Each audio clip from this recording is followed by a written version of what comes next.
Buenas tardes, amigas y amigos de los medios de comunicación.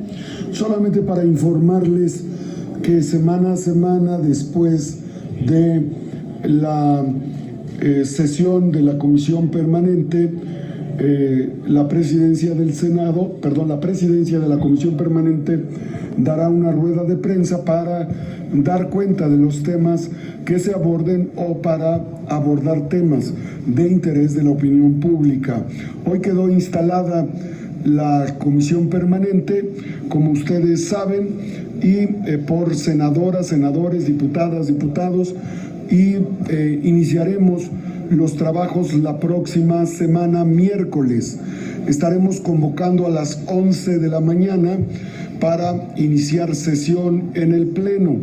El reglamento establece 3 horas mínimo de sesión y las sesiones corresponden al mes de mayo, junio, julio y agosto para iniciar el último periodo, el último año legislativo de esta legislatura. Estos son los temas que corresponden a la agenda que tendremos en la Comisión Permanente.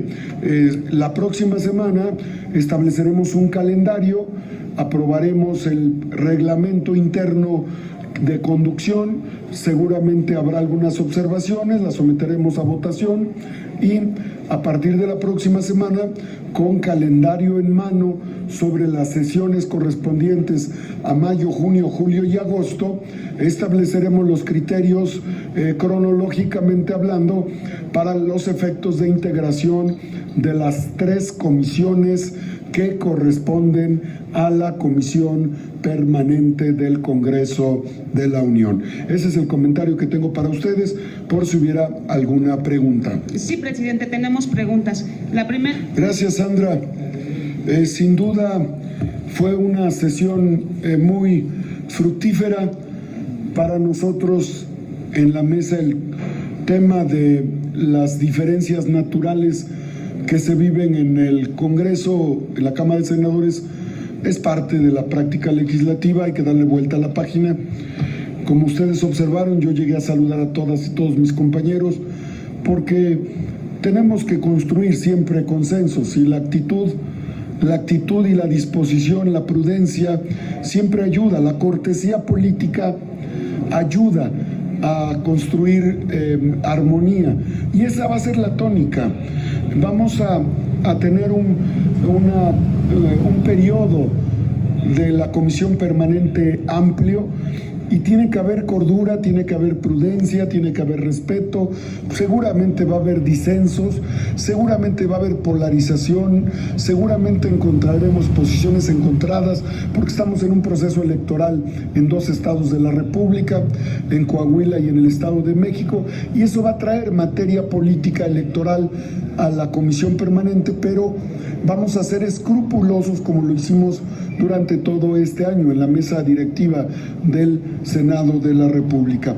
El resultado de ayer consideramos que es muy bueno, son muy buenas noticias para las mujeres en México.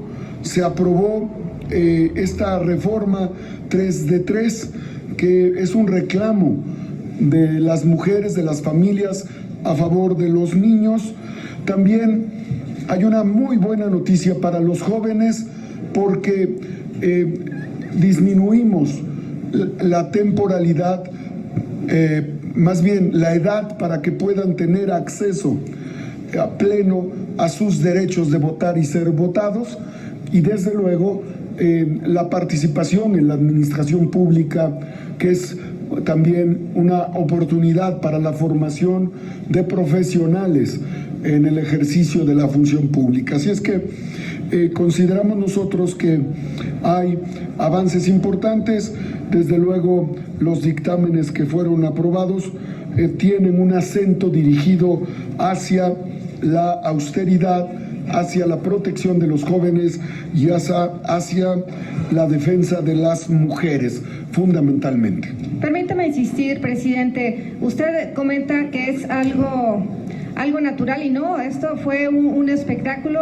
Y más allá de todo esto, usted como presidente se tuvo que necesitar la intervención, porque por más que usted nos comenta que solamente fue un abrazo, un apapacho por parte del presidente para este tema del cierre de sesiones ordinarias, lo cierto es que se tuvo que necesitar pues el apoyo, vamos a decirlo así, de presidencia, para que los ánimos aquí al interior del Senado, al interior, por supuesto, de la bancada morenista, se tuvieran que apaciguar. En ese sentido, pues no somos ciegos, ¿no? Las imágenes hablan más que 1000 palabras.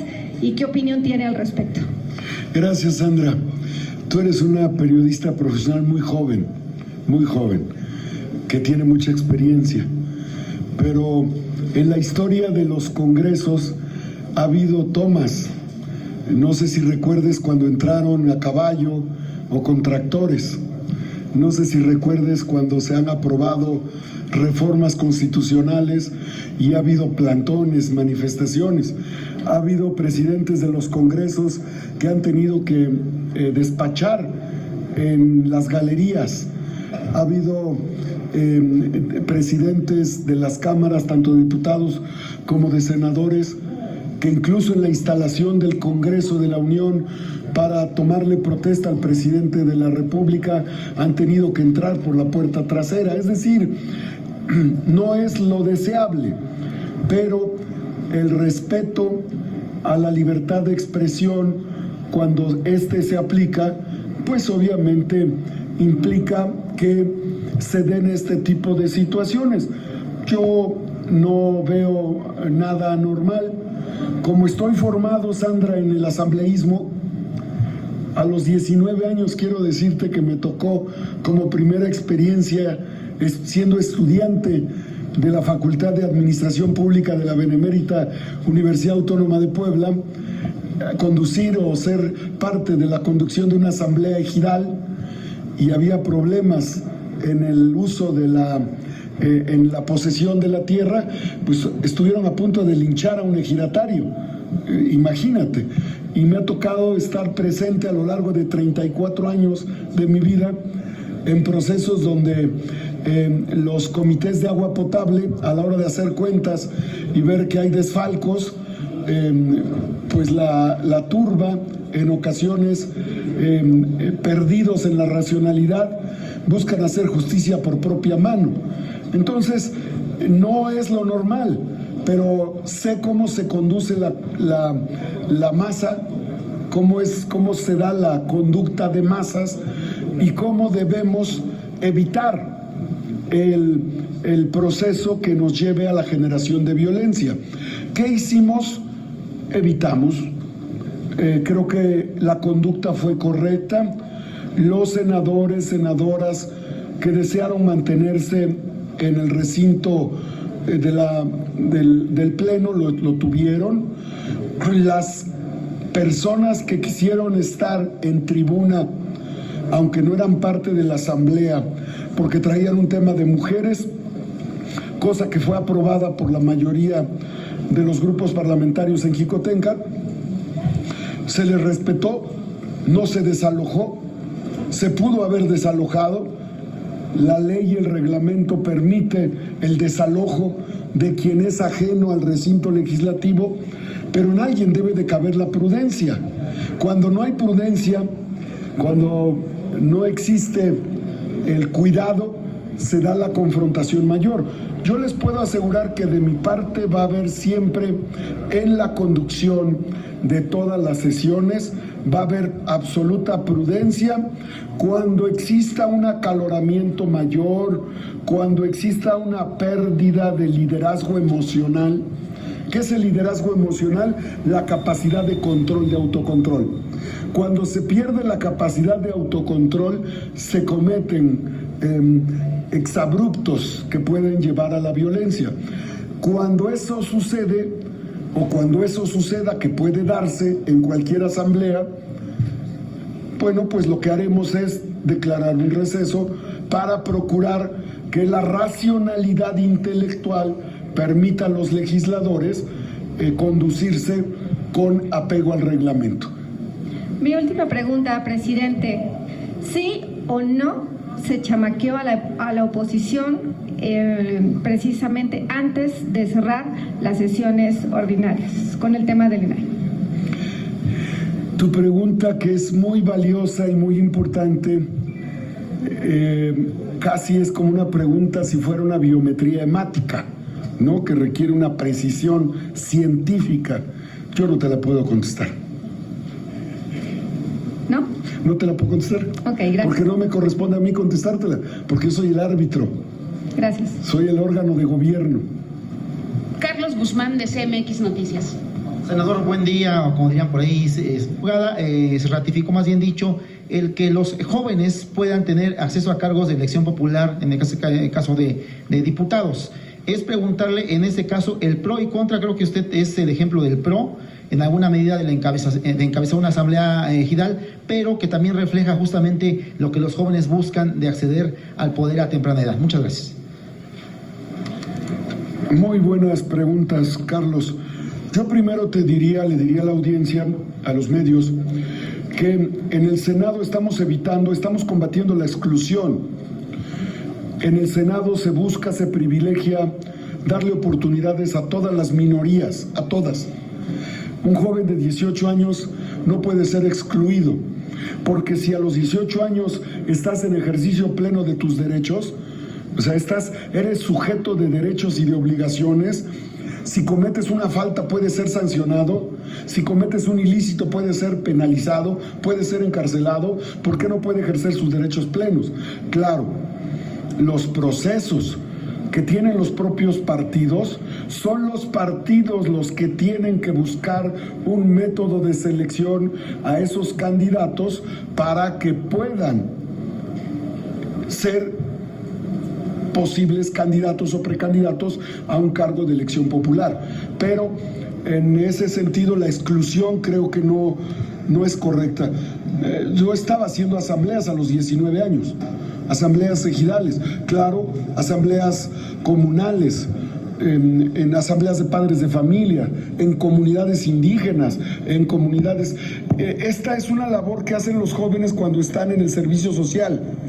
Entonces, los jóvenes que están en el servicio social tienen una enorme oportunidad de crecimiento y claro, ya corresponde a cada quien. Yo fui presidente municipal a los 21 años en Puebla, Catzingo, Puebla, un municipio de 50,000 habitantes, y pude serlo porque antes tuve esta experiencia de haber estado en asambleas, y eso me permitió pues conocer cómo se construye la gobernabilidad. Construir la gobernabilidad con consenso, legitimidad y aceptación te permite sobrevivir. Necesitas crecer sin duda emocionalmente, pero yo siempre estaré a favor de que se le dé oportunidad a las minorías y siempre estaré a favor de los jóvenes por mi propio origen, por mi propia experiencia. Todas las elecciones en las que he participado, todos los cargos que he tenido de elección popular han sido por elección directa, no he sido designado. Entonces, hay que darle oportunidad a los jóvenes. La experiencia que yo tuve me permite y me obliga a abrirle oportunidades a más jóvenes, mujeres y jóvenes, a partir de los 18 años. Por eso voté con contundencia en esa minuta. Los grupos parlamentarios todos están en su legítimo derecho de acudir a las instancias judiciales para proceder conforme a su criterio convenga. Y con respecto al extraordinario, bueno, eso requiere del consenso de 2/3 partes. Si los grupos parlamentarios en las juntas de coordinación política de diputados y de senadores lo acuerdan, pues obviamente se procesa en la mesa directiva de la Comisión Permanente del Congreso de la Unión. Ese sería. Fernando Moctezuma, de Síntesis Legislativa. Buenas tardes, presidente. Pues nada más, creo que es una pregunta obligada de qué platicaron ayer en Palacio Nacional con el presidente, qué les dijo, porque aquello de que pasaron a saludar, pues la verdad es que yo no me lo creo. Gracias. Es que tú tienes otros datos. Más o menos, sí. Y eso es. Miren, es muy importante al término del periodo tener un reencuentro.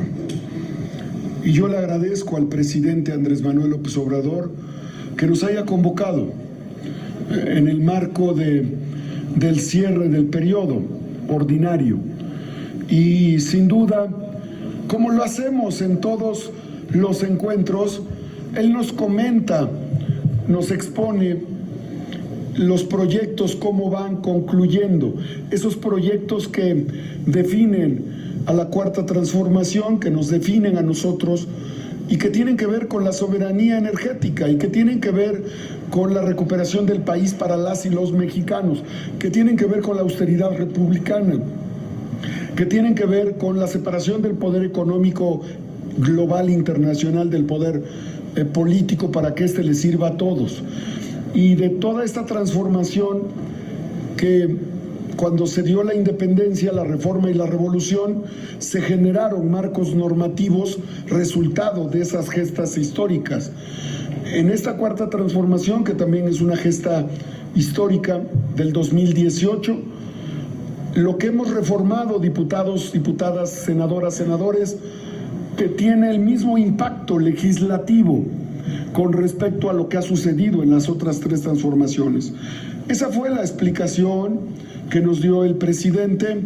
El presidente nos hizo saber que está satisfecho como compañeros de partido en el acompañamiento que tenemos hacia la Cuarta Transformación. Y eso nos da gusto, porque somos compañeros de partido y porque tenemos un mismo proyecto político, porque creemos que esa es la visión que la mayoría de los mexicanos y mexicanas anhela, tener un país donde todas y todos tengan las mismas oportunidades y que no exista exclusión y que no sea solamente un puñado de poderosos o unas élites los que puedan disfrutar de la riqueza nacional. Todas y todos tenemos derecho a la vida, a la educación, a la salud, a la vivienda, a la seguridad, al desarrollo integral.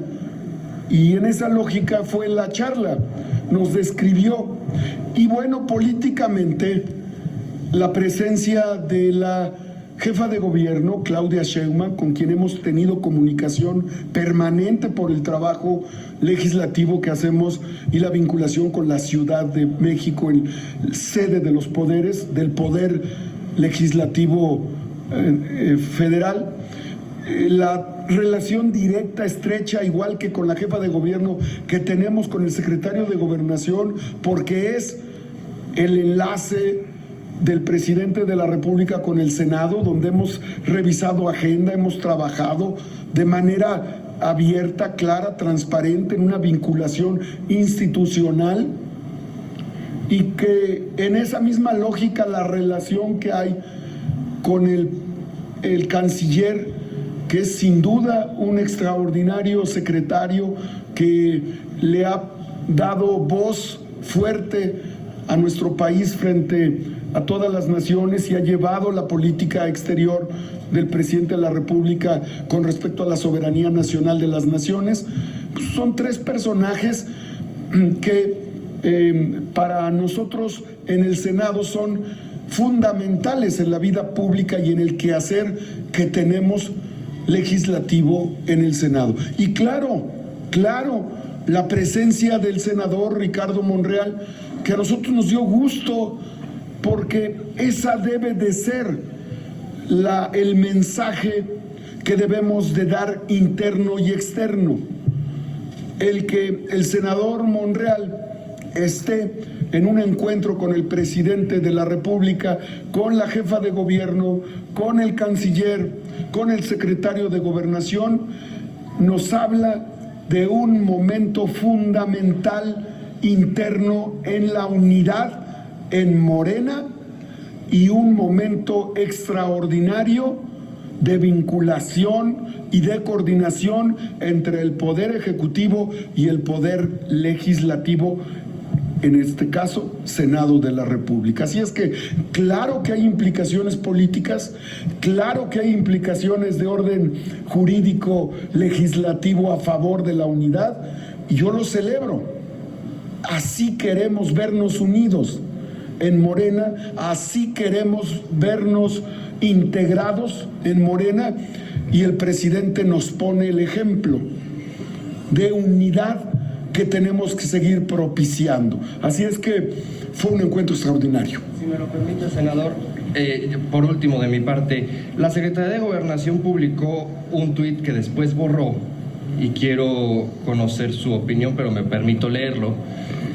Dice: el secretario de Gobernación, Adán Augusto López, aseguró que será el próximo presidente de México y dará continuidad a la transformación del país con políticas públicas enfocadas en el ámbito social que mejoren el bienestar de la gente que más lo necesita. Y el tuit continúa, pero quiero conocer su opinión al respecto, porque pues es una Secretaría de Estado, pues no es promoción personalizada.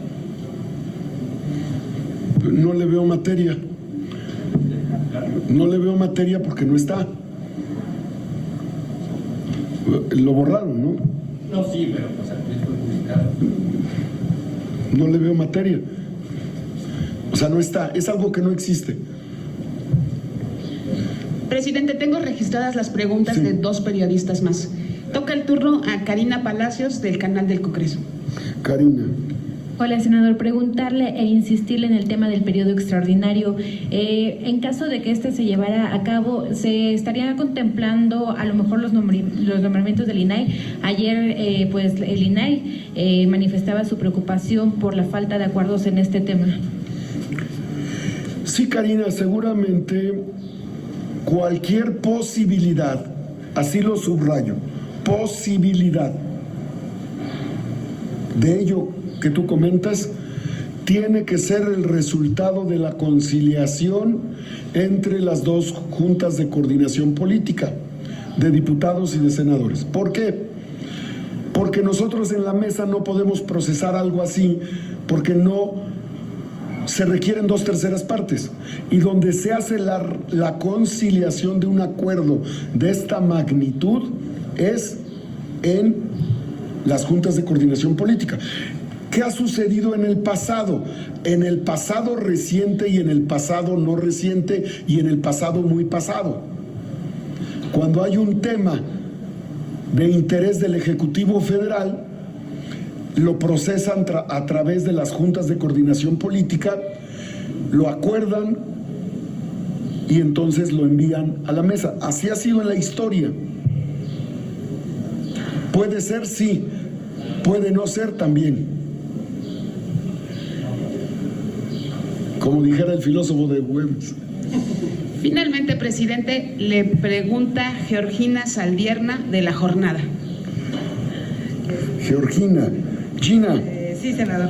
A ver, para preguntarle, la oposición dice que va a judicializar todas las reformas que se aprobaron en la madrugada, bueno, salvo la 3 de 3, con el argumento de que se sesionó de manera ilegal.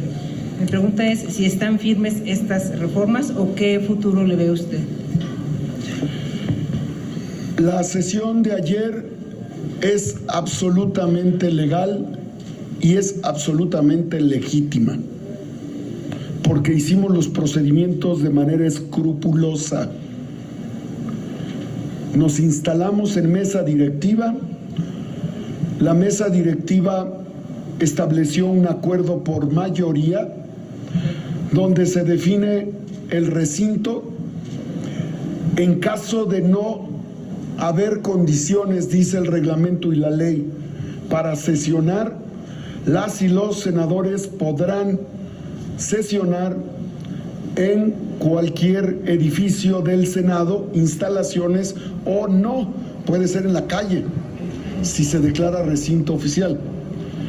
En este caso, acudimos, está el acuerdo, están los escritos que se dieron de manera puntual. El edificio de Xicoténcatl es una sede del Senado. El Teatro de la República, es más, pudimos haber sesionado en Querétaro y hubiera sido legal y, legítimo. Por lo tanto, hubo legalidad. Soy una persona que procura que todos los actos que conducen mi actividad estén apegados a la ley. Es más, he sido extremadamente flexible, al límite, al grado que cuando ingresan personas desconocidas o que no tienen que ver nada con la sesión e interrumpen la sesión, no hemos incurrido, no hemos tomado la decisión de desalojarlos, que lo podríamos hacer con la fuerza pública, pero no, porque respetamos, porque es la casa de los mexicanos, porque nos visitan y porque sabemos que ellas y ellos vienen a plantear un tema que es de interés de ellos y de nosotros. Por eso aprobamos el 3 de 3 y por eso aprobamos el derecho a los jóvenes a ejercer derechos políticos plenos. Estamos con ellas, estuvimos con ellas, votamos a favor de ellas, votamos a favor de ellos, pero no pueden interferir en un proceso legislativo. Hasta ese límite de la tolerancia y del respeto a la libertad de expresión, aún en un recinto que debe de ser inviolable, hemos hecho. Entonces, todo lo que la ley nos permita lo vamos a hacer. Las y los grupos parlamentarios están en su derecho de presentar cualquier recurso, cualquiera. Nosotros somos respetuosos de la ley. Gina, somos firmes como los robles y frondosos como los nogales de Puebla, que duran 120 años en cosecha de nuez de Castilla para 4 generaciones de familias. Yo soy productor de nuez de Castilla para los chiles en nogada. ¿Y las reformas están firmes? Las reformas están firmes. Bueno, nosotros decimos que están firmes, ¿verdad? Desde nuestra óptica. Sería todo, presidente. No Gracias. más preguntas. Excelente tarde. Muchas gracias por este acompañamiento. Que estén bien.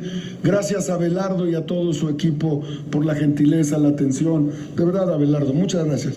De verdad, a todo tu equipo. Gracias.